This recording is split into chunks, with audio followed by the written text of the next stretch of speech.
At the Abbott house, Dan tells Kyle that their war was a ruse.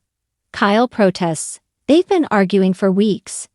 Jack confirms it was all just a show. We did this all for you, son. It was an act to save you. Jack asks Claire to give them some privacy, but Kyle says she can stay. Claire decides she should go upstairs and check on Harrison. Kyle fumes. Save me. From what? Jack and Diane say Victor and himself.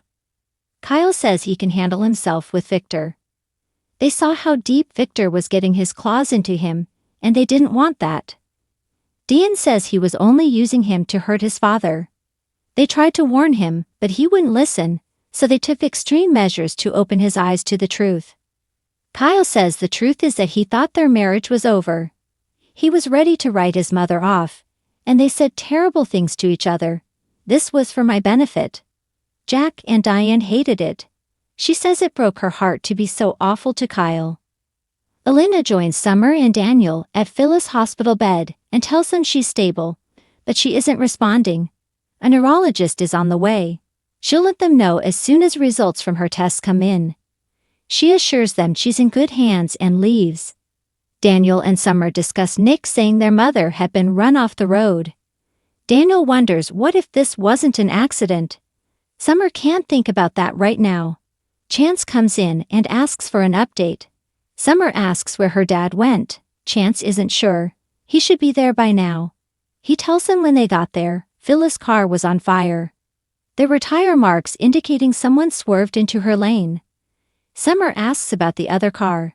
Chance says they must not have stopped. Daniel says, so it was intentional. At Sharon's house, she asks Nick again if he wants to call Chance. He doesn't respond. She thinks he hates her now and pleads with him to respond. She has to face up to what she's done. She can't live with the guilt and fear any longer. Sharon sobs. She knows this will probably destroy them, but she can't live this way anymore. I swear, I never meant to do any of these things. Heather's death was an accident. She cries that she panicked and shouldn't have tried to cover it up. She didn't know what else to do. Sharon tells Nick she's been sick inside ever since. There were so many times she wanted to let it out, but Cameron would warn her of the consequences. She asks him to believe her that she covered this up, not for herself, but for their kids. Knowing what it would do to them to find out their mother killed an innocent woman. That thought stopped her until tonight. Tonight, she almost killed Phyllis. I cannot live with this guilt inside of me anymore, so I told you. She asks him to call Chance for her so she can finally put this to rest once and for all. Nick takes her phone from her hand. Sharon cries that she has one favor to ask. Would you stay with me when Chance puts me under arrest? Nick says, Sharon, I'm sorry. But I do not believe that you did the things you've confessed to. The woman I know would never intentionally hurt anyone. Sharon says she did do those things. All of them. He asks if she's absolutely sure. What if her medication is causing her mind to play tricks on her? Sharon can't let Daniel suffer any longer. She planted the evidence in his apartment. So many times he came to her looking for the truth, and she blamed it on Phyllis for poisoning his mind. Look at her now. She's unconscious in a hospital. Everyone thought she was crazy. You, Chance, and her kids, and everything Phyllis accused me of is true. Nick protests, no. He's really struggling with this. Sharon apologizes for putting him through this. She sobs that Daniel had to send his daughter away because of her, and worse, he's being accused of murdering the woman he loved. She has to right this unforgivable wrong. You can't argue with that, can you? In Phyllis' hospital room, Chance says they don't know if this was intentional. The other driver may have panicked and drove off. Daniel notes this was by Sharon's house. Elena appears and says they're coming to take Phyllis for a CT scan. Summer and Daniel speak to their mother and ask for a sign that she can hear them. At the Abbott mansion, Jack and Diane tell Kyle how difficult their ruse was to keep up. Kyle says all the times Diane lashed out at him seemed to come pretty naturally. She says he gave it back pretty good, and he wasn't pretending. Kyle points out she had him convinced she had only come back for power and money. Bravo. He tells her she brought back all of the feelings from the first time she betrayed him, when she fired him from Jabot, or when he found out she was alive after pretending to be dead. Dan cries that she'll live with regret for the rest of her life. He says, "You and me both." Diane and Jack tell him he'd gotten cocky at Jabot, so she fired him. Jack says when they found out he was mixed up with Victor, they had to save him from his corrupt influence. Kyle doesn't see how putting him on an emotional roller coaster was saving him. Jack and Diane explain that he wouldn't listen to them. They needed Victor to take the bait so he would fire Kyle and hire Diane as CEO. Kyle points out he didn't take the bait, he told him. Dan kept it up until he gave her one last hoop to jump through. He promised to give me Glissade if I fired you on the spot right there at Abby's wedding. Jack tells Kyle that Victor didn't want him to succeed. He didn't even care about Glissade, no matter how hard he'd worked on it. Kyle asks if they expect him to believe he invested in a company just to watch it fail. Jack says he wanted to watch Kyle fail and make him lose his son. This was all about Victor's insatiable need to pay him back. Kyle asks why they let it go on so long and put him through another firing, in public. Jack says they had to take it to the limit to force Victor's hand. Diane says the only way to save him was to let him fail. Jack is thankful that he's out from under Victor's thumb. He can never hurt you again, Kyle. Kyle is going to need some time to process this. Diane reiterates that they did this to protect him. Kyle asks, "What if your grand plan didn't work?" Victor's unpredictable, this could have backfired. How far would you have been willing to go to maintain your big lie?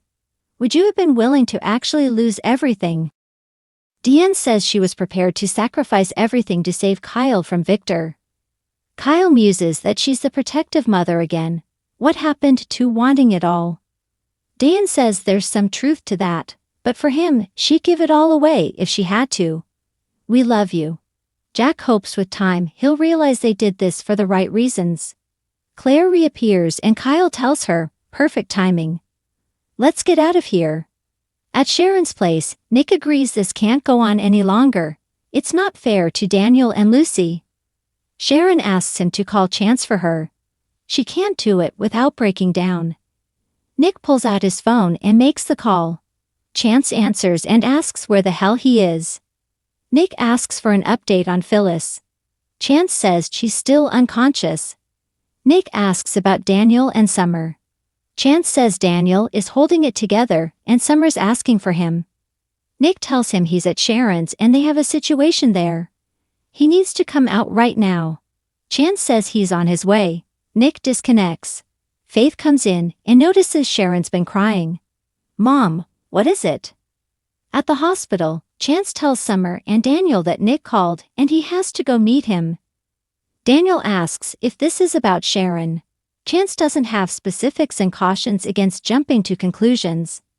After he walks off, Daniel asks Summer, "Am I jumping to conclusions? Our mother was on a mission to prove Sharon killed Heather." Summer asks what he's saying and exclaims that this is a nightmare. Daniel says Phyllis confronted Sharon multiple times with her accusations.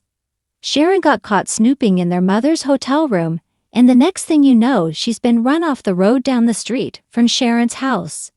It's all too coincidental. Summer asks if he's saying he thinks Sharon ran their mother off the road. Daniel says it all seems pretty damning to him. Elena joins Summer and Daniel and says their mother will be back from the CT scan shortly.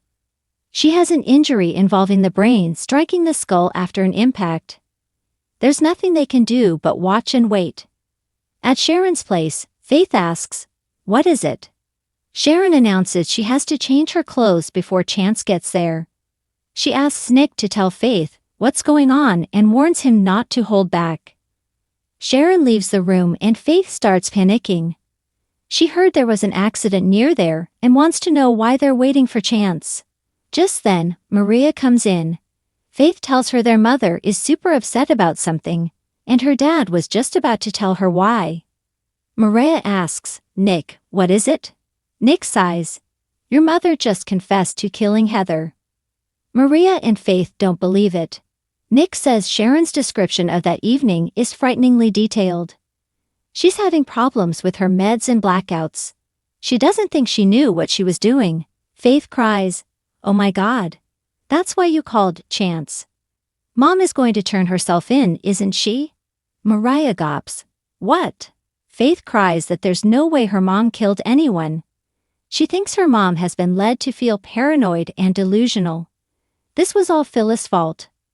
At the Abbott manse, Jack tells Diane that it might take Kyle a while to understand their motives. Diane worries she caused permanent damage with their son. He said some really hurtful things to her. Jack says he said those things in the heat of the moment. He doesn't believe he feels that way. Dan says his anger toward her is right under the surface. She's sad about how wounded he still is.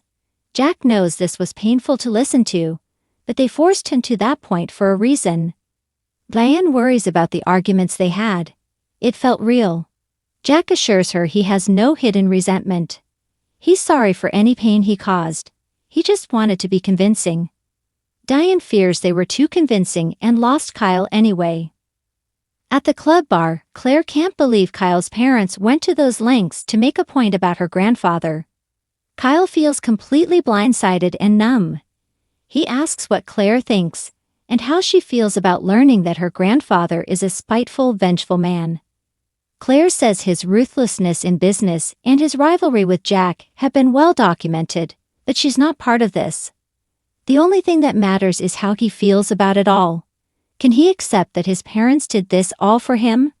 Kyle says working with Victor was a colossal mistake, but his problems with his parents started way before that, so he's nowhere near ready to forgive how they treated him. Claire suggests the anger is a lot to carry around. Maybe it's time to let go of the resentment. At the Abbott mansion, Jack thinks Kyle will come around. He's starting to see Victor used him, and they had no other way to convince him. It won't erase the anger he felt before Victor pulled him in. They'll have to repair that damage too. Dan shrugs that at least he's no longer under Victor's control. They talk about how much they hated being apart. Jack tells Diane he loves her more now than the day he married her. They kiss. At Sharon's place, Faith rants that Phyllis pushed Sharon too far. Nick says they're not going to point fingers right now, especially with Phyllis in the hospital. Chance arrives and asks Nick why he's not at the hospital. Sharon appears and Faith runs over to cry and hug her.